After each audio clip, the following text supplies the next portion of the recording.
what's up? It's me, Gazbot, and it's time for another Toy Shot. Gazbot's Toy Shots. Alright, first up, we've got another Power Ranger figure. It's Dino Charge, the current series. This is from the second wave. Last time I got one of these, it was the blue Dino Drive Ranger. This time it's Gold, who just showed up in the most recent episode, which I haven't even seen yet, but this figure came out a few weeks ago. Second wave has been notoriously hard to get, especially the 6th, 7th, 8th Rangers beyond the core team. Once again, I found him at Walmart. Walmart in Milpitas, to be specific. Continues to be a good place for me to find the harder to find current Power Ranger figures. I got him for $9. Happy about that. I'll be opening him up shortly, so for right now, I can just toss him away. That box is not staying closed. Okay, the other thing I want to show you, well, I have two other things I want to show you, is I have a subscription to MattyCollector.com, which is Mattel for adult collectors, and I'm not saying that to be all elitist. I buy kids' toys too, obviously.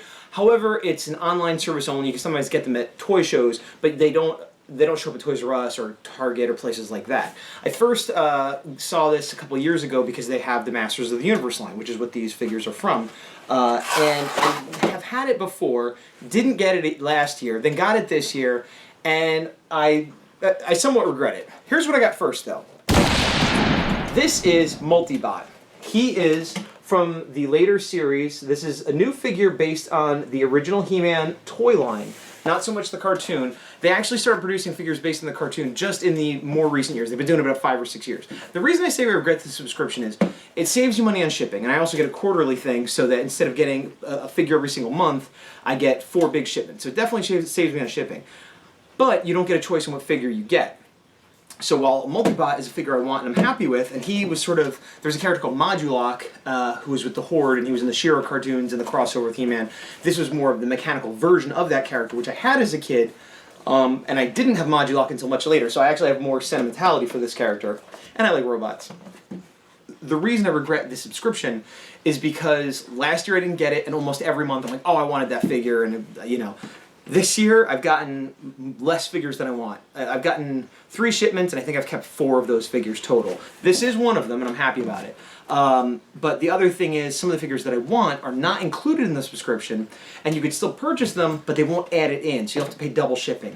So my advice on the subscription, which they're going to have again next year, I don't know if the time to sign up has already expired or not, but unless you want the club exclusive figure, which is the figure you can only get by signing up for the subscription, it's not really worth it.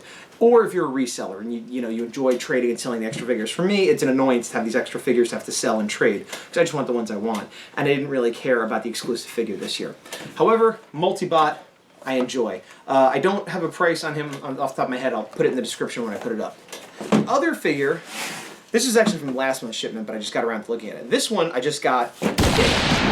And this one I'm actually pretty excited about. This is Saurod, which is from towards the end of the original He-Man, and we're from the 80s, not the 2000X or the New Adventures.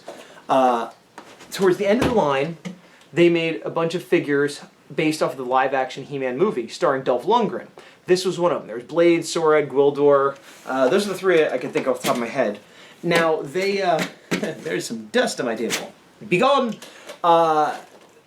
I never had him when I was a kid. He was my favorite part of the movie. The movie was disappointing to a lot of people, myself included, even as a kid. And but Saurod was a new character. All the enemies, with the exception of Skeletor, were new. They weren't from the show, which was disappointing. But Saurod was cool enough that I wanted a figure of him. And in the original figure, he would actually shoot sparks out of his mouth. Now this figure doesn't do that, but you can see he's a cool lizard with armor, and I'm happy to have him. This is a standard figure, so I think it goes for about $27.99, which is really more than it's worth, but it's the only way you can get it is through the subscription, and they tend to go up, not down, if you don't get them right away. At least the good ones do. So that's that one, and I was happy to get him. The big score for this Toy Shots, though, comes from an eBay auction. I got 3 things in one auction. I'm going to show you what they are right now. That's right, Skycommanders.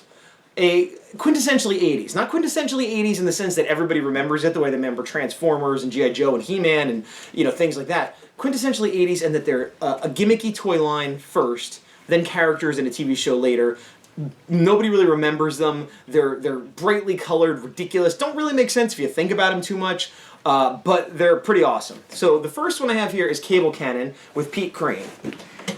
And this is sort of a mid-range figure. All the figures came with accessories that allowed them to ride in the sky on strings. The vehicles have a string that goes across, and then they each have sort of a bungee cord lifeline attached to their wrists.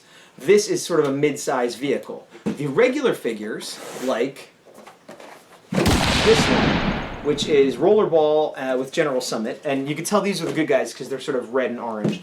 This is how the standard figures came, with awesome 80s artwork, very airbrushed, and then a figure with sort of a backpack vehicle. And you can see the string, and on his hand, the little hook I was talking about.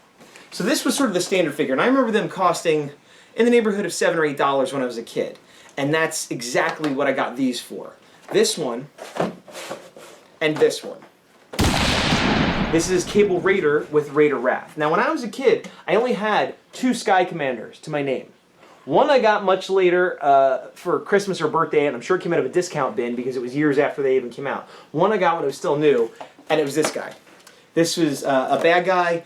I don't think he was the leader, but he was my favorite because he was the one I had. And I remember actually rolling up pennies to get up $7 and then walking 2 miles to a CVS where they had them. So really, they probably retailed for like $5 if they were selling it for CVS at $7, because we all know how that works. But I actually had to write my name and address on them and everything. But I had them and I loved them. Now I have them again. Both of these were $6.99 on eBay. The shipping was more. This guy was $19.99. So they're about what they were retail, and they're all mint in the package. Now, if you look online at eBay, there are other Skycommanders that do not go for nearly as cheaply, especially in the box. Because there was another mid-range vehicle like this of a bad guy that I wanted to get to kind of even out the set, and it was going for $20 with like $15 shipping. By the time it ended, it was like $40 or $50 plus $15 shipping. These 3 particular figures and characters, though, I got from a seller, and there's a few online you can look, that I guess they had dead stock. They found in a warehouse, an old toy store, whatever. So they're mint in the package, and they have like 10 each of only these 3 characters. So I got a good deal on them because of that. And the other thing is they say, we guarantee it's brand new in the package, we guarantee the figure's in mint condition, they don't guarantee that the package will be. Now I got really lucky because my package has a crystal clear bubble, perfect artwork, it hasn't been punched, it's flawless, it's perfect condition. This one, just about the same condition. Now, the box is not in perfect condition. It has yellowing on the tape, which is sort of peeling off. It's just sort of dirty, old. It looks like it's been sitting in a warehouse. This was probably on the top, but these were probably buried underneath somewhere.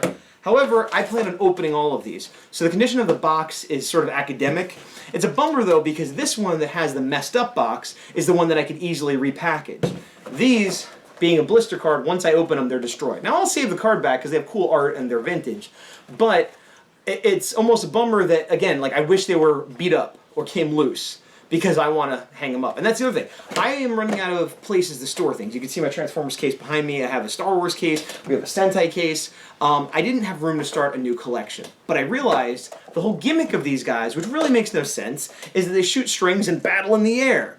Which, you know, if you're writing a comic or watching a cartoon, could present a lot of plot problems of how you're going to keep this going. But for me, I can set them up over my desk where I couldn't normally store anything. And I'm going to string them up, and when I do, I'll put up a picture or a video in a future one, and it won't take up any more space, and it won't take up a collection space, because they're going to be hanging up, you know, commanding the sky above me.